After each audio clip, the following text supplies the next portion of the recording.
My mother removed me from her will because I didn't like my new father, but when I received $12 million, she demanded money from me, citing financial problems.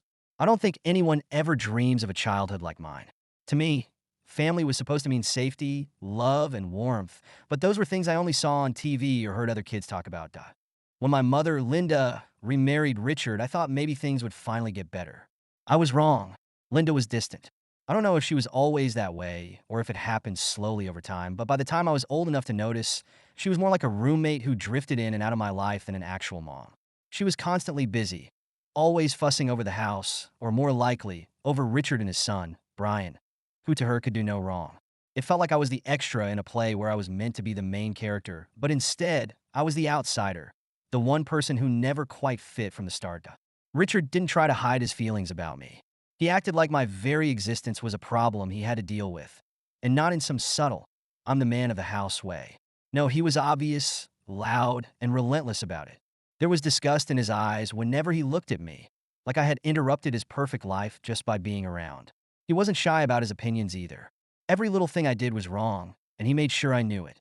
"Jessica, why can't you be more like Brian?" He'd sneer, crossing his arms and shaking his head at me over the dinner table, where every meal was a test I seemed to fail. Brian, of course, was the golden child. He was Richard's son from his first marriage, and though he was just a year older than me, he had this quiet confidence that made everyone love him, or at least that's how it seemed to me. Brian wasn't outright mean to me, but he didn't make it easier either. He watched me the way his dad did, with smug indifference, like he knew I'd never be part of their world. I felt so alone in that house. My mom, Linda, seemed to lose her voice whenever Richard was around. She'd smile and nod at him, her eyes soft with this strange mixture of adoration and fear.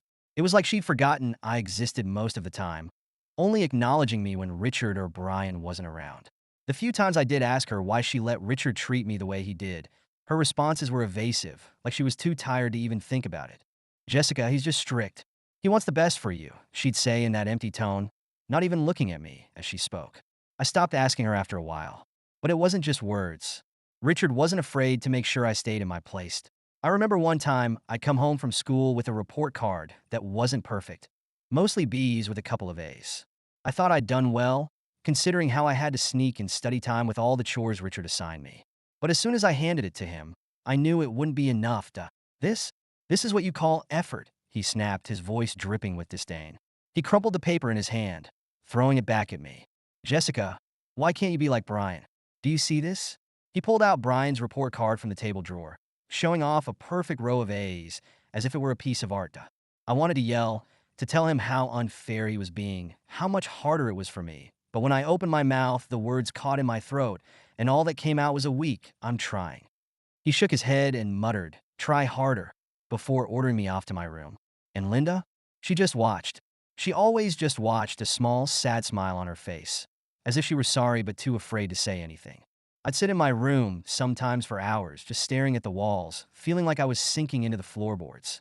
Those walls were the only things that heard my voice, the only things that seemed to hold my pain. They didn't judge, they didn't ignore, and they didn't make me feel like I was a mistake. There comes a point when you just can't take anymore. And for me, that moment came one night after an argument that left me shaking. I was 17 weeks away from graduation, and I'd stayed up late finishing a school project. Richard had stumbled in late from some work gathering, reeking of alcohol. He took one look at me, slouched over my books at the kitchen table, and sneered. "What? You think you're going to get somewhere with that nonsense? Who do you think you are?" Something inside me snapped that night. I didn't even respond. I just went to my room, shut the door, and sat there in the darkness, my head buzzing with one thought. I had to leave. I had to get out of this house before it swallowed me whole. The next morning, I walked to school feeling different, like a door had opened that I hadn't noticed before. My best friend, Sarah, noticed it too.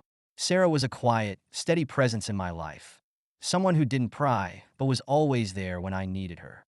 She'd known about my family situation for years, and while I'd never told her everything, she understood enough. That morning, she looked at me with a mixture of worry and relief when I told her, "I'm leaving. I can't stay there anymore." Sarah nodded, not saying a word, just holding my hand. It felt like the first time someone had truly been on my side. That evening, I packed a bag with a few clothes, some cash I'd saved from tutoring sessions, and my favorite books, pieces of comfort I wasn't willing to leave behind. I didn't tell Linda or Richard. I didn't want their voices in my head, didn't want them dragging me down just as I was getting up the courage to break free. But, of course, things weren't that simple. Linda noticed the bag the moment she saw me in the hallway. She stood there, her gaze flicking between my face and the duffel bag, as if trying to process what was happening. Jessica, what are you doing? Her voice was thin, wavering, but not with the fear I'd expected. There was a strange calmness, as if she'd known this was coming. I'm leaving, Mom. I can't live here anymore. The words came out stronger than I'd imagined, a force I didn't know I had in me. She blinked, her mouth opening slightly before closing again. Then she laughed a soft, bitter sound. And where do you think you'll go? You don't have anything. This world isn't kind to girls like you. I'd rather face whatever's out there than stay here, I said, not backing down. She sighed, shaking her head as if I were a child throwing a tantrum. You'll be back, she muttered, turning away. I slipped out before Richard came home, the weight of her words trailing behind me. I didn't know what would happen, where I'd go, or who I'd turn to, but I felt lighter than I had in years. The first few nights, I crashed on Sarah's couch. Her family knew me well enough, and her mom offered to let me stay for as long as I needed. It was tempting, but I didn't want to burden them. I needed to stand on my own. One afternoon, as I was scanning job boards at the local library, I met someone who would change everything. Her name was Marissa, a bright-eyed woman in her early 30s who ran a local coffee shop. She noticed me staring at the job postings on the community board and came over, handing me a flyer. We're looking for help at the shop. Interested? I looked down at the flyer. The words barista needed stared back at me.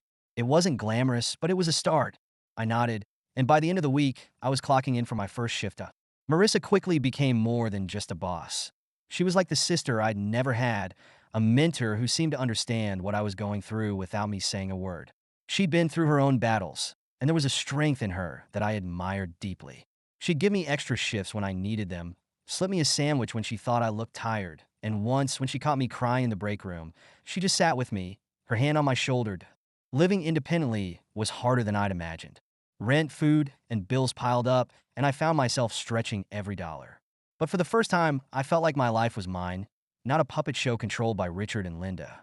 Every time I felt like giving up, I'd think about them and remember why I'd left. The thought of going back kept me going. One day, out of nowhere, Linda showed up at the coffee shop. She looked out of place among the cheerful decor and the smell of fresh coffee, her face tense and drawn. Marissa was at the counter, and I was in the back when she called me over. Jess, someone's here to see you, she said, her voice careful, as if she could sense the tension. I walked out, my heart pounding. There, standing in front of the counter, was Linda. She looked at me with those same sad eyes. But this time, there was something else in her expression.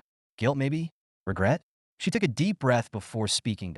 I've been thinking, she said, her voice barely above a whisper. I was wrong. About everything. I treated you so badly, and I can't take it back. But maybe we can start over. The words hit me like a punch. I looked at her for a long moment, unsure of how to respond. Everything inside me screamed to walk away, to keep moving forward. I didn't know her anything. But then I remembered something. I didn't need her approval to move on. I could forgive her for me, not for her. I don't know if we can start over, I said quietly, shaking my head.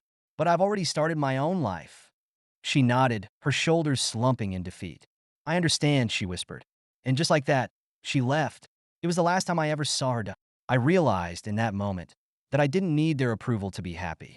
I could create a life for myself, one that wasn't defined by their cruelty or their expectations. It took a long time to believe it, but I did, and I'd never go back.